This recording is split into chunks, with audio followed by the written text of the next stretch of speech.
Hello കൂട്ടുകാരെ, രാവിലെ ഞാൻ ഇങ്ങനെ ചിന്തിച്ച് നിൽക്കുക കേട്ടോ. ഓരോ ചോദ്യങ്ങൾ കേൾക്കണം. നീ എന്താ ഈ പെങ്കൊച്ചിനൊരു ആഹാരം കൊടുക്കത്തില്ലേ? ഈ കൊച്ചെന്താ ഇങ്ങനെ ഇരിക്കുന്നേ? കുഞ്ഞുങ്ങൾ ഇങ്ങനെയാണോ ഇരിക്കേണ്ടത്? മെലിഞ്ഞിരിക്കുന്നു.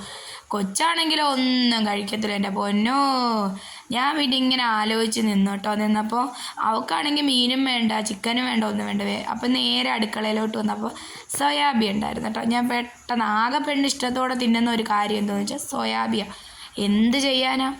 അപ്പം അതാ നല്ല മഴക്കോളുണ്ട് കേട്ടോ പുറത്ത്. അപ്പം ഞാൻ പെട്ടെന്ന്, നിങ്ങൾക്കറിയാമല്ലോ, സോയാബീൻ മുളക് പൊടിയും കുരുമുളക് പൊടിയും മഞ്ഞൾപ്പൊടിയും എല്ലാം കൂടി ചേർത്ത് അങ്ങോട്ട് പെരട്ടി അങ്ങ് വെച്ചു. പിന്നെ കൈ കിട്ടുന്നതൊക്കെ ഞങ്ങൾ ഇട്ടോട്ടോ. പിന്നെ ഞാൻ അതെല്ലാം കൂടി അങ്ങ് കുഴച്ചങ്ങോട്ടങ്ങ് വെച്ചു. ഞാൻ ഫ്രൈ ചെയ്തെടുത്തിട്ട് സോസൊക്കെ ചേർത്ത് ഞാനൊരു ഇതുണ്ടാക്കാമെന്ന് വിചാരിച്ചു കേട്ടോ. അപ്പോഴത്തേക്ക് ദാണ്ട കിടക്കുന്ന അവിടെ നിന്ന് വന്നു അമ്മ എന്ന് വിളിച്ചോണ്ട് വന്നു. ട്യൂഷൻ വീട്ടിൽ മഴക്കോളായതുകൊണ്ട് ഇങ്ങ് വിട്ടെന്ന് പറഞ്ഞ് രണ്ടുപേരും കൂടി വന്നു. അപ്പോൾ ഞാൻ ഓടിപ്പോയി ഒരുകൊന്ന് തുണിയെടുത്തുകൊണ്ടിരുന്ന കാഴ്ചയാണ് നിങ്ങൾ കണ്ടുകൊണ്ടിരിക്കുന്നത്. ഞാൻ ആലോചിക്കുമായിരുന്നു, ഞാൻ വല്ല സൂപ്പർമാനും അങ്ങനെ കാണുമെന്ന്. എൻ്റെ പൊന്നോ, എന്ത് ഓട്ടവും ധൃതിയാണെന്നറിയോ വീട്ടിൽ കിടന്ന്. അതിൻ്റെ ഇടയ്ക്ക് കുട്ടികളെ നോക്കണം. ഇതൊക്കെ വരുമ്പോഴാണ് ഞാനിങ്ങനെ ആലോചിക്കുക കേട്ടോ. പ്രേമിച്ച് നടന്ന സമയത്ത് എന്തൊക്കെയാണ് പറഞ്ഞത്. അയ്യോ, ഇപ്പം അതാണ്ട് കിടക്കുന്നു മക്കളുമായി കിടന്ന് ഓടടാ ഓട്ടം ഓടുക. ദിവസം ജോലി. ഇതൊക്കെ ചെയ്താലോ അടുത്ത ചോദ്യം ഇങ്ങോട്ട് വരും, നിനക്ക് എന്താ ഇവിടെ ജോലി, വെറുതെ ഇവിടെ ഇരിക്കുമല്ലേ എന്നുള്ള ചേട്ടൻ്റെ വക ചോദ്യങ്ങൾ. അപ്പോൾ എല്ലാം കൂടി ആയപ്പോൾ എനിക്ക് തലയ്ക്ക് ഭ്രാന്ത് പിടിച്ച ദിവസം കേട്ടോ.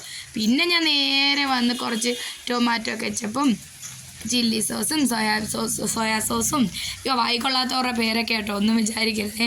എല്ലാം കൂടി ഞാനങ്ങോട്ട് എടുത്ത് മിക്സാക്കി ഉള്ളി ഇഞ്ചി എല്ലാം കൂടി അങ്ങോട്ട് എടുത്തിട്ട് അതങ്ങോട്ട് ഒഴിച്ച് സോയാബീൻ ഫ്രൈ ചെയ്ത് അങ്ങോട്ട് ഇട്ട്. ഇത് എന്താണ് റെസിപ്പിയുടെ പേരെന്ന് നിങ്ങളാരും എന്നോട് ചോദിക്കരുത്. എൻ്റെ ഐഡിയയിൽ ഞാൻ ചെയ്യുന്ന റെസിപ്പി കേട്ടോ. നിങ്ങൾക്ക് എന്ത് പേര് വേണമെങ്കിലും വിളിക്കാം. നിങ്ങൾക്ക് എനിക്ക് കമൻറ്റിൽ പറഞ്ഞു തന്നാലും എനിക്ക് ഇഷ്ടമാട്ടോ. പിന്നെ കുറച്ച് കുരുമുളക് എടുത്തങ്ങ് തട്ടിക്കൊടുത്ത് ഇതൊക്കെ ചെയ്ത് വെച്ച് കൊടുത്താൽ തന്നെ എന്തൊക്കെ കുറ്റവാ പിള്ളേർക്ക്. എന്നാലും വേണ്ടില്ല. അപ്പണ്ടത് നല്ല മഴയാട്ടോ ഇവിടെ.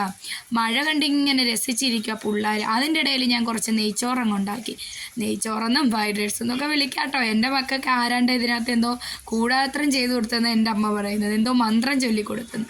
പിന്നെ വേണ്ടേ അതും അങ്ങോട്ട് ആക്കിയിട്ട് താഴെ കിടക്കുന്നു, ഓടി ഇങ്ങോട്ട് വന്ന് എല്ലാം കൂടി അങ്ങോട്ട് വെച്ച് കൊടുത്ത്.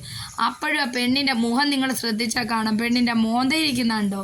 പിന്നെ എങ്ങനെയെങ്കിലുമൊക്കെ അങ്ങ് കഴിക്കട്ടെ.